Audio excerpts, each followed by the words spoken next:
So having spent most of my time outdoors and 11 summers as a fishing guide, I was always interested in the sciences and, was sort of an okay student, but I always enjoyed school. I ended up with degrees in biology and chemistry, and then a master's in zoology and a PhD in basically classical zoology, but with back in that era with a twist on aquatic sciences and fisheries.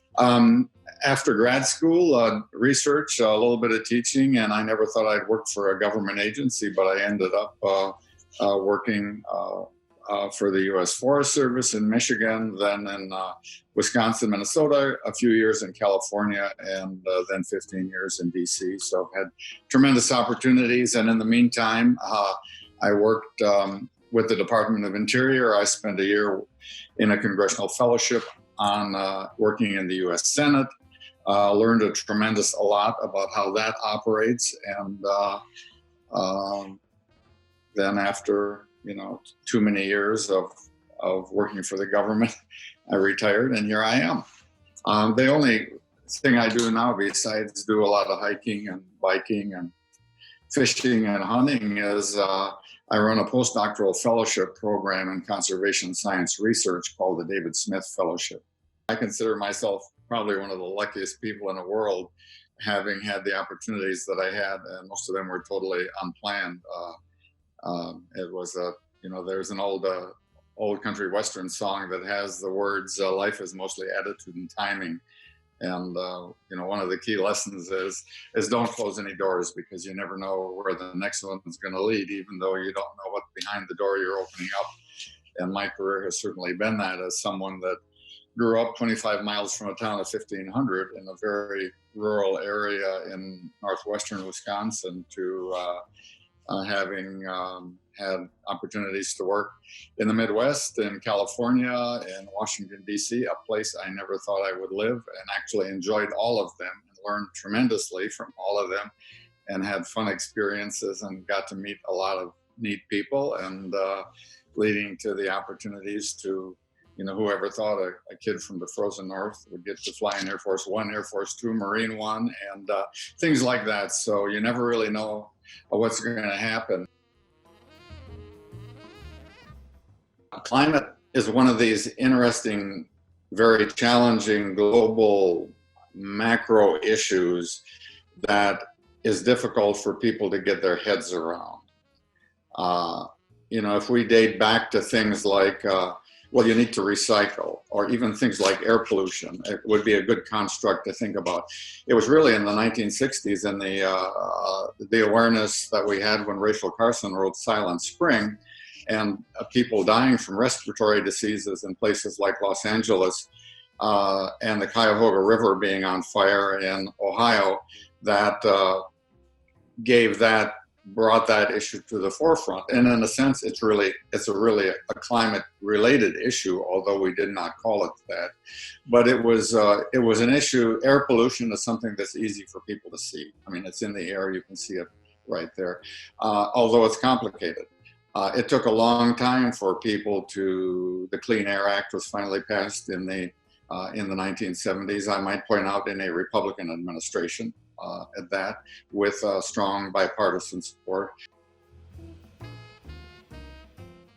We were very concerned about stream temperatures as a fisheries biologist, aquatic scientist, because species of trout are very temperature sensitive, and they have upper and lower limits. And when they reach those stress levels, obviously the populations are under stress, they decline. People that like to fish notice and basically say, hey, what the heck's going on? Another trend that we saw, that particularly related to public land management in the West, is increasing trends in fires. What was a serious fire when I started working for the Forest Service in the 1970s was something that today would be just considered a small smoke.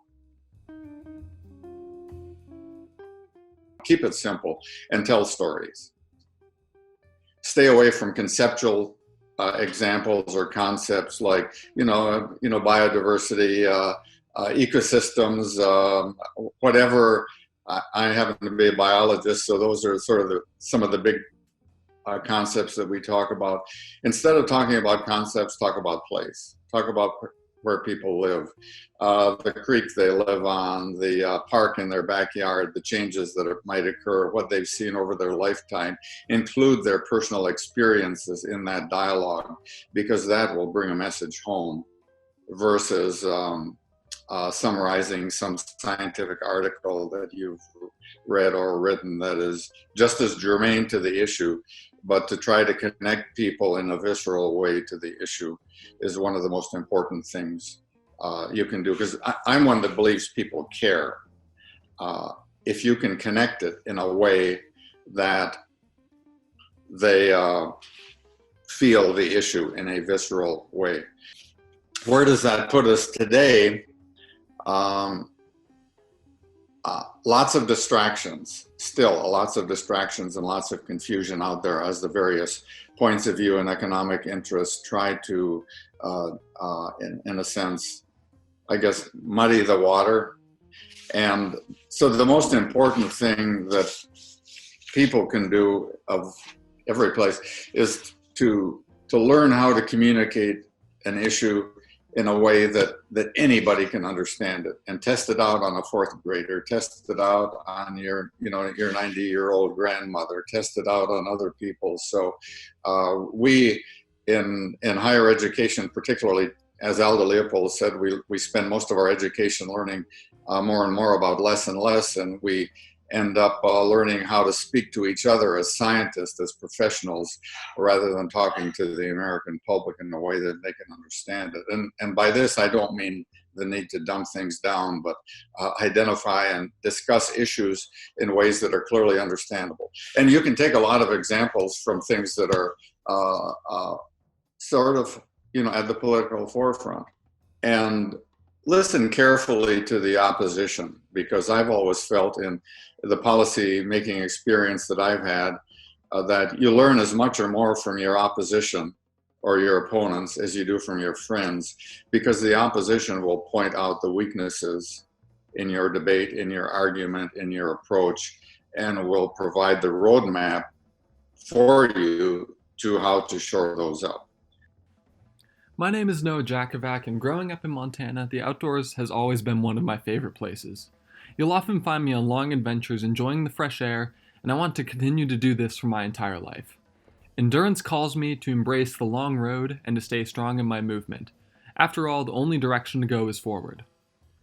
I plan to use my degree in industrial engineering and my passion for the environment to enact change in the systems of the world. I learned in this course that the consumer is often blamed for climate issues, even though it is often the suppliers and the system that are to blame. I want to use my knowledge of leadership to redesign broken institutions and make the world a better place.